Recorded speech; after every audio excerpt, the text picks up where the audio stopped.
Chegamos a mais um momento de umas pequenas reflexões que tem como tema: o mais importante para Deus é o nosso interior, isto é, o que temos no coração.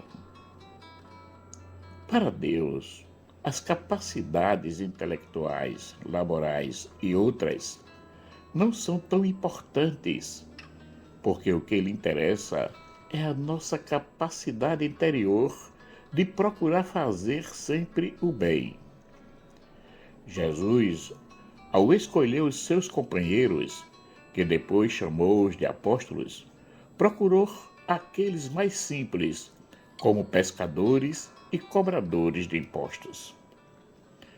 E um dos escolhidos foi Pedro, que teve a sua participação bem particular dentro do grupo dos apóstolos.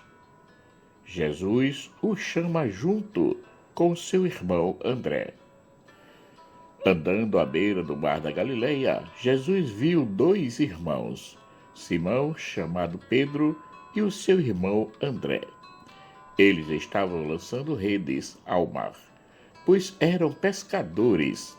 E disse Jesus: sigam-me, e eu os farei pescadores de homens.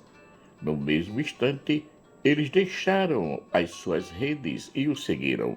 Mateus capítulo 4, versículos 18 a 20. Ele, Pedro, foi aquele que sempre tomou a iniciativa de responder às indagações que o mestre fazia ao grupo dos apóstolos. E vós quem dizeis que eu sou? Simão Pedro respondeu: tu és o Cristo, o Filho do Deus vivo. Mateus capítulo 16, versículos 15 a 16. Mas também de o colocar à prova. E respondeu-lhe Pedro e disse: Senhor, se és tu, manda-me ir-te contigo por cima das águas. E ele disse: vem. E Pedro, descendo do barco, andou sobre as águas para ir ter com Jesus. Mas, sentindo o vento forte, teve medo. E, começando a ir para o fundo, clamou dizendo: Senhor, salva-me. Mateus capítulo 14, versículos 28 a 30. E vendo a fraqueza de Pedro, Jesus lhe diz: homem de pouca fé, por que duvidaste? Mateus capítulo 14, versículo 31. E essa pergunta que foi dirigida a Pedro também é feita a nós nos dias de hoje. Todos nós temos um pouco de Pedro. Ora, nossa fé é fraca, ora, nós duvidamos, e o pior de tudo, ora, o traímos.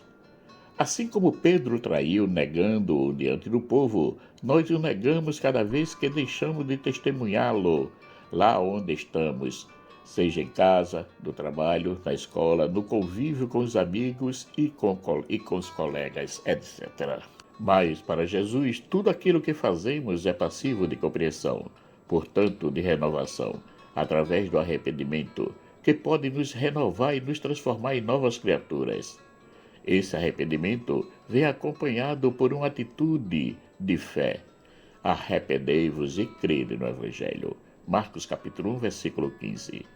Jesus associa o nosso arrependimento à nossa conversão à Boa Nova, isto é, só nos tornamos verdadeiros cristãos quando assumimos a sua palavra e os seus ensinamentos. Jesus, além de ser o nosso mestre e Senhor, é também o nosso amigo. Já vos não chamarei servo, porque o servo não sabe o que faz o seu senhor. Mas tenho-vos chamado amigos, porque tudo quanto ouvi de meu Pai vos tenho feito conhecer. João capítulo 15, versículo 15. Pois é, todos nós, cristãos, temos conhecimento das Escrituras, uns poucos, outros mais. Contudo, todos somos conscientes da nossa missão. E acreditando nessa consciência da missão que temos como anunciadores da Boa Nova, Jesus todos os dias está ao nosso lado para caminhar conosco nas atividades da vida, sejam elas quais forem. Ele nunca nos abandona. Nós é que, muitas vezes, o deixamos de lado e procuramos viver segundo as nossas vontades e caprichos.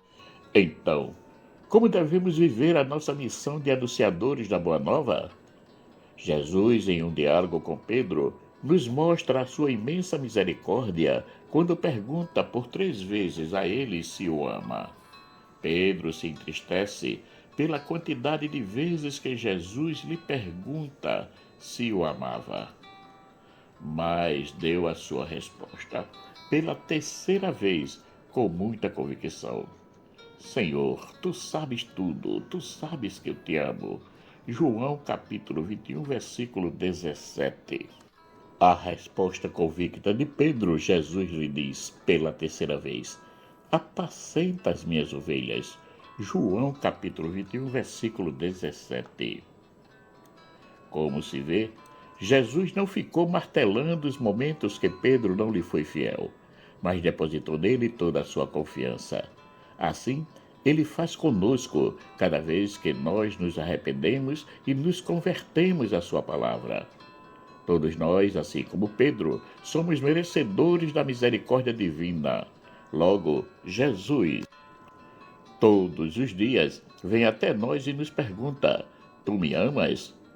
A essa pergunta, nós lhe respondemos com as nossas ações, que devem ser coerentes com a nossa fé nele. Jesus não quer que façamos coisas mirabolantes, mas que, na simplicidade do dia a dia, amemos sempre os irmãos de Deus. Essa é a nossa missão: testemunharmos Cristo amando concretamente os irmãos e, de consequência, a Deus que está nos céus. Por quê? Se alguém diz eu amo a Deus e odeia seu irmão, é mentiroso. Pois quem não ama a seu irmão, ao qual viu, como pode amar a Deus a quem não viu? 1 João capítulo 4, versículo 20. Marcos Laurentino. Caríssimos e caríssimas, chegamos ao final de mais um momento de umas pequenas reflexões que teve como tema: o mais importante para Deus é o nosso interior, isto é, o que temos no coração. Aproveito esse momento para agradecer a todos aqueles que já se inscreveram no canal e peço para que nos divulgue, compartilhando esses momentos, dando o seu joinha e também o seu comentário, se gostarem. Agradeço e peço também àqueles que ainda não se inscreveram para que se inscrevam, para nos ajudar a manter o canal ativo e assim poder receber mais e mais reflexões. Que o nosso Pai Eterno, rico em bondade, misericórdia e amor, nos dê um excelente dia. Amém.